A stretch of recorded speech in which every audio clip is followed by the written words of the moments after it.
morning. Welcome to Spring Piston Rifle Fever. It's that time of year again. It's Black Friday today, and dads out there, and maybe even moms wanting to get an air rifle for their children or for their dad might be wondering what to get or not to get. So I want to go through a list of what I have seen and learned through buying different air guns for my son and for myself. So this Daisy Red Ryder, I believe it's the first air gun I got for my son, and he had a lot of fun with it. But the only problem that he had with this air rifle was that when he was shooting it, he had to place it over his shoulder like a shoulder fired rocket because it was just too long. So they would put it over their shoulder, and you'll see kids doing this, putting it over their shoulder because the buttstock is too long. They can't reach it. The length of pole here is built more for an adult. So this is actually for bigger kids. I would say an 11-year-old, 10, 11-year-old, maybe a big 10-year-old, just because it's kind of long. And this is really only good for pop cans. It's not good for, say, for instance, a tin can, a hard tin can, because the BBs will ricochet and come off. So for the littler kids, if you think that you want to get a BB gun, this is, I believe, the second one that I got for my boy. This is a buck, and you can see from with my pinky to fingertips, I can almost reach the trigger. So the length of the pole is much smaller on this. See that on my forearm? It's much smaller. So the negative with these BB guns for little kids, I'm saying like 5-year-old or so, is going to be the cocking level force. It might be too hard for them. I had to do this for my son quite a bit in the beginning, and I cocked it and shot it over and over and over and over again. So on here, right there on the trigger, is your safety. Red means fire, this side means safe. So that's safe, that's fire. The loading port for the BB gun, for the BBs, is right up here on the side. And it's the same thing on the Red Ryder also. Also on the side of here, there is a tiny little hole that you have to put a little bit of oil in. Not a lot, just a few drops. Probably every time that you reload this with BBs, you want to put a few drops of oil in, because that lubricates and makes this rifle keep on working. This is not a high-powered rifle that you're worried about dieseling. This is a low-powered rifle. So this doesn't have any BBs in it. So this is okay for shooting pop cans, shoot and see targets, which can be a lot of fun because youth and even adults and teenagers, can see where they're hitting on the target. These are a lot of fun. The other targets of fun can be these little cheapo dots right here. They're for like rummage sales and things like that. So, or you can splurge and get, I thought I had them down here, but a bigger pasty target so the kids can hit. With youth or whoever, if they do not wear glasses, make sure you get them some safety glasses. This is going to help protect their eyes. Your eyes are one of the most important things on the human body. You do not want a BB coming back and hitting your eyes. And I don't know if I said it. Yeah, I think I did. Don't shoot a tin can or anything that's hard. It will ricochet and come back, and that won't be fun. Buying a new cheap pop might be a real thrill to shoot, because it's going to explode and pop's going to go all over, and it's going to be a lot of fun. So a lot of people start out with these BB guns, and they're fine, but they're not precision shooting. They're designed for 5 yards and under. They're just to have the child shooting and having fun and getting used to it. But if you want to step up from there and go into the spring piston rifle, or even we'll start with the pumpers first, because a lot of people go straight into the pumpers. When I was a kid,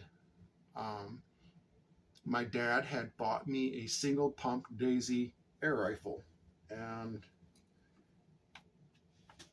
eventually I seen a really good advertisement for the Arkansas can opener. It was the Daisy 922. It was a 22 caliber pump up air rifle, and in the photo it showed tin cans, heavy duty tin cans like this getting ripped apart.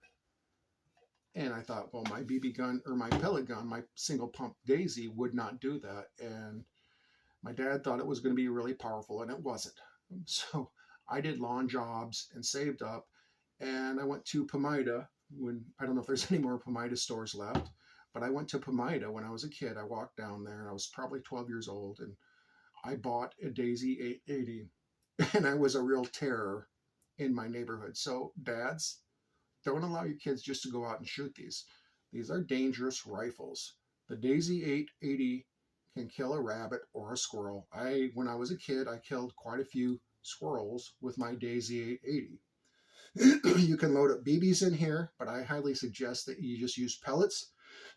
Some people believe that the steel BB might destroy or wreck the rifling, because this has rifling in the chamber in here, which is going to help the pellets shoot more accurately. So on the side here is where you would load your pellets.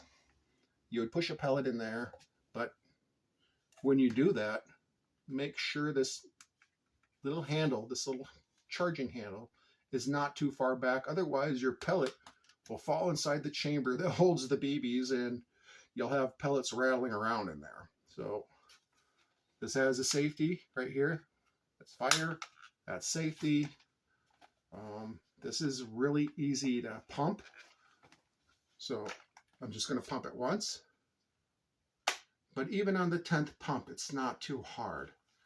This is definitely for, I would say, at least 11, 12-year-oldish, and depending on the child, but the length of pole might be a little long for them, depending on their size and build.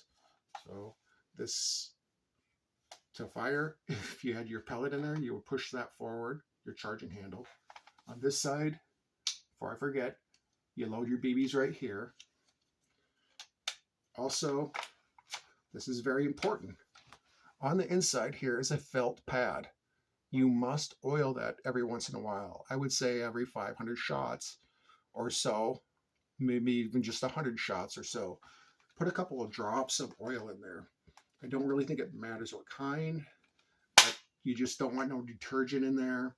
Make sure it's not a detergent oil. Just use some gun oil or silicone oil, a couple of drops. It helps lubricate everything and helps keep air in your air rifle. And I'll shoot this once. Nothing in it. So, like I said, I did a video a few years ago with this air rifle, and I think I was like 5 yards away from the deer head. I didn't think that it would go through it. It was from a roadkill that I had collected that was given to me. And the Daisy 880 with 10 pumps penetrated the deer head. So not a toy. You have to be very careful with these air rifles and take them with all seriousness. So I think I've covered safety. Have some glasses on. No hard targets for the lower powered ones. This would be fine for the Daisy 880 with 8 to 10 pumps or so. The pellet should zip right through that. And I want to share one with you to discourage you to buy, unless you just want to. I actually bought this for my son because the length of pole, which is this area, was too long for my son. The only problem with this one was a few things. Back here, the charging handle. The safety is this same area, same general area again here. So red for fire, black for safety, because you can't pull the trigger. So the problem with this one is the charging handle is incredibly hard to pull back. Even for me, when you get it back a little ways right there, it gets tough and you really got to pull. And I was going to give this to my mom because she has a bunny problem with the bunnies eating her plants, eating her tomato plants and stuff. She couldn't even use this. She couldn't pump it. So my mom's older, of course, but my mom couldn't use it. A young child couldn't use it. So dads, you would have to definitely help your child with this, and hopefully they could pull the trigger and have it work. This is an okay rifle. I'm going to shoot this off.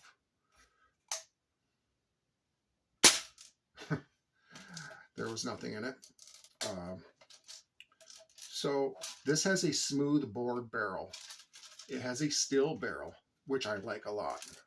On the outside, the Daisy 880 has a barrel inside. That's just like a shroud thing that's all around the barrel. This is all steel. What I don't like about this is the front sight post and the rear sight. Oh my goodness. This might be a positive and or a negative, but it's just clamped on there. But the positive is if you're hitting to the left or right, you can actually push this left or right a little bit. On the Daisy 880, there is I'll grab that again really quick. On the Daisy 880, on the rear sight, which I really don't like, there's a screw there that you loosen up, and then you're supposed to slide that rear sight left or right to try to be on target.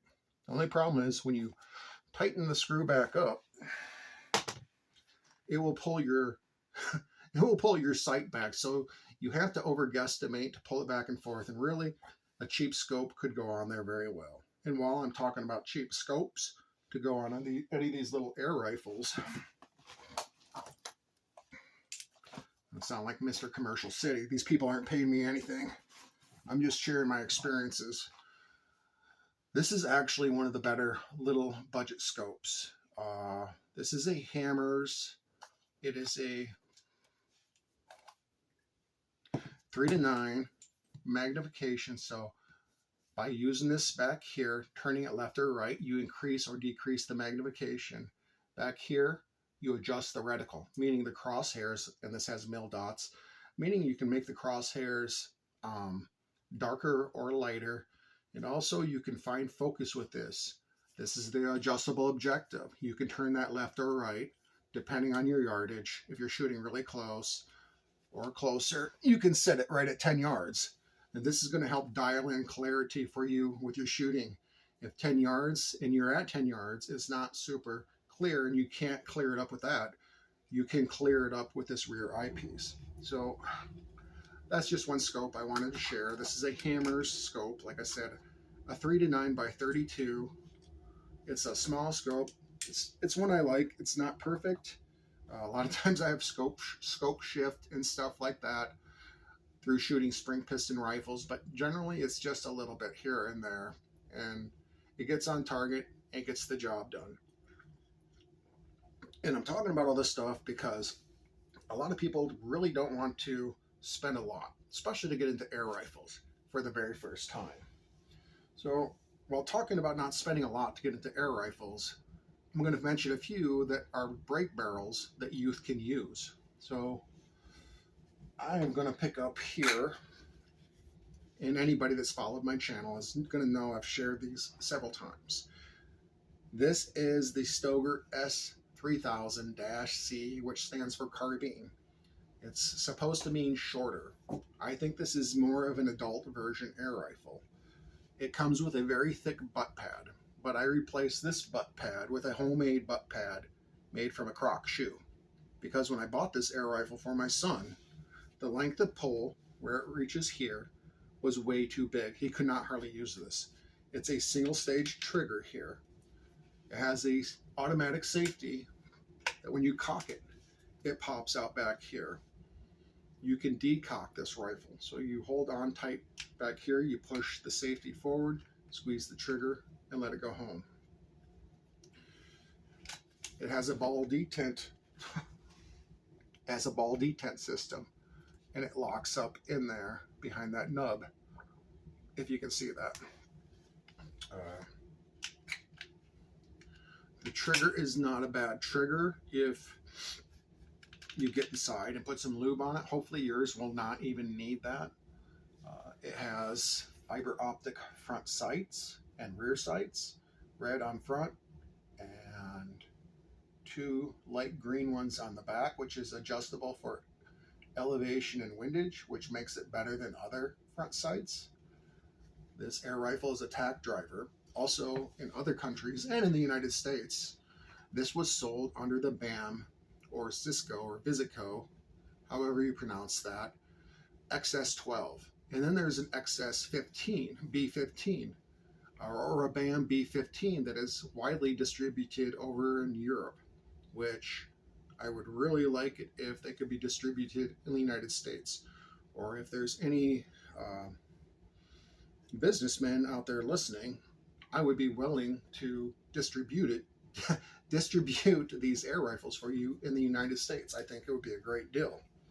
So that one is a great air rifle. Oh, I didn't cover I don't know if I covered the safety enough. So when it pops out back here, I'll just cock it because I can't pull it back with my finger. With the safety back here, it won't go off. But as soon as you pull that trigger, as soon as you push that forward, it will, and I'm not going to dry fire this in here. So inside of here, there is a metal steel spring, and it goes up inside of a piston, like a piston on a car. On the top of this is a synthetic piston seal, kind of like a rubber plastic one.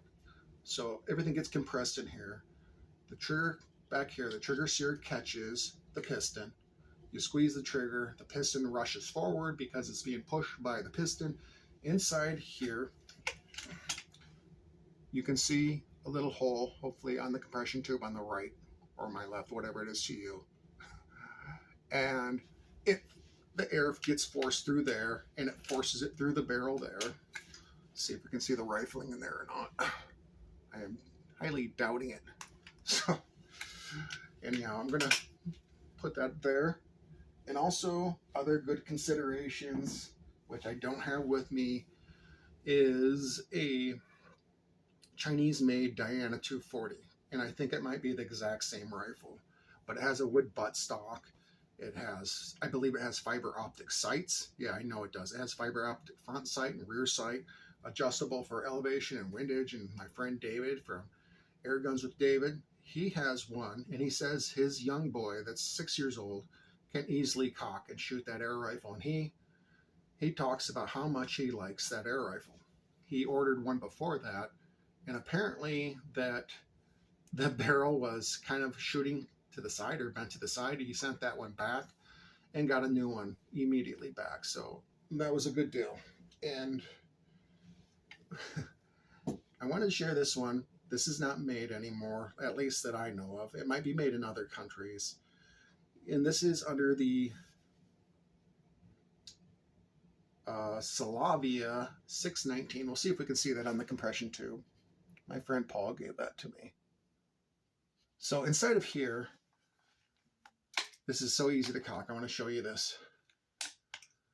Inside of here, there is a breech seal right there. It's leather. It's kind of smashed, but you just add some oil to that. Inside here, the compression tube, you put a little oil right in there, just a few drops. If it's really dry, you might have to add more than a few drops. Let it soak up, and it's not going to hurt anything. So it has a mainspring and a piston in here, just like any other brake barrel. There is no safety on this, so you have to be extra careful with it. But with dads watching and helping, this is doable. This is a 177 caliber. And this is designed for close range target practice, maybe with a shoot and see target with a pop can. So this is not a high powered air rifle. And if you shoot something that's hard, like a food can, the pellet's going to ricochet and come back at you, and that won't be a good deal. So this is like along the lines of a BB gun, but it's much more higher quality. I've actually never seen another Slavia 619, but I've seen Slavia 618s for sale, and just look them over, make sure that they say that they work. And you know what? This is a very nice air rifle. Um, this is an antique, and maybe you want to get this for your child. And I think this would be good training also for hunting, for the idea of like a single shot shotgun, where you have to be careful. You have to load your shotgun shell, or like load a pellet, close it, keep it in the safe direction, and squeeze the trigger. This is a single stage trigger. It's not a match trigger. It's not a heavy trigger. It's a good little trigger, but any little rifle like this, and my friend was also gifted by Lee Ferguson. David was gifted for his son a Diana 23, which looks a lot like this. And David brags about how good of a little break barrel air rifle that is, and a 6-year-old can cock and shoot that no problem. So this is something else to consider for a Christmas present. I think I've pretty much covered all of them except for dads and teenagers. So, well, actually I have. I've covered at least teenagers, the break barrel air rifle thing. You can use a 240, dads. I have actually a 24J from Lee Ferguson, Diana 24J, which is a super sweet rifle. If you can find a German-made Diana 24, awesome air rifle for the youth. The HW30, which looks a lot like this HW50, is also another great air rifle for the youth. AOA, Airguns of Arizona, just came out with a youth one, which is shorter than the normal HW30, but it is at a healthy price tag. You're going to have to look at that for yourself. So this is the HW50, which I don't know who would get upset if they ever got an HW50. This is a sweet rifle. It is all wood and all steel and designed to last. It has the record trigger, and with that adjustment screw right there, you can make the trigger heavier or lighter. It is a 2-stage trigger, which meaning when you pull, you're going to hit the wall when it's cocked. And as soon as you squeeze a little further, it goes off immediately. The sights on here are excellent. This front sight here has 6 different interchangeable notches that come with it. The rear sight, I'll show you that here. See, you can pull that back just a tiny bit with your fingers and turn it, and you can have all those different notches that you would like.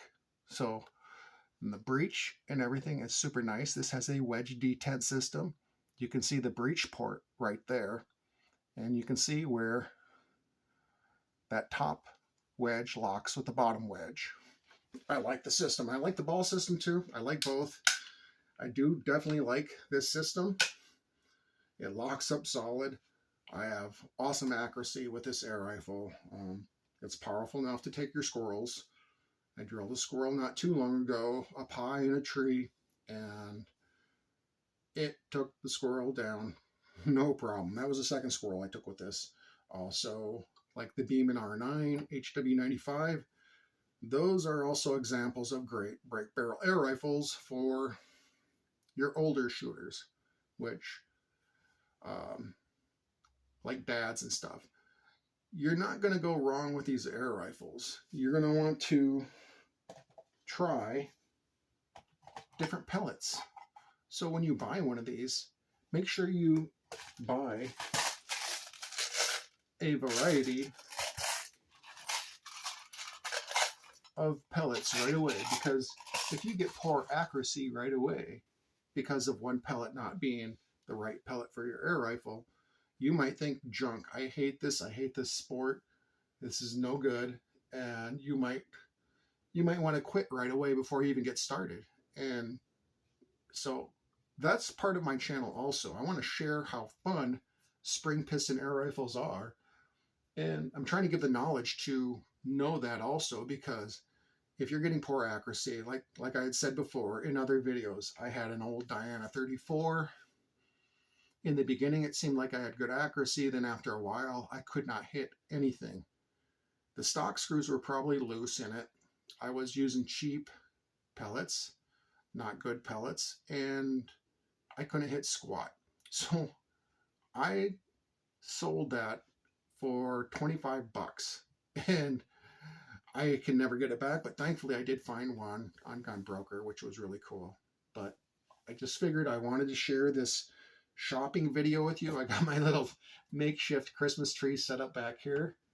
And tell me what you think. I hope you liked the video, that you subscribe to the channel, and that you hit that hype bar, the notification bar for new videos and such like that. And I hope that you all had a great Thanksgiving. And I hope that you're being safe out there, especially in the Midwest with a major blizzard that's going to be coming through. At least it sounds like a major blizzard. Anyhow, God bless and be safe.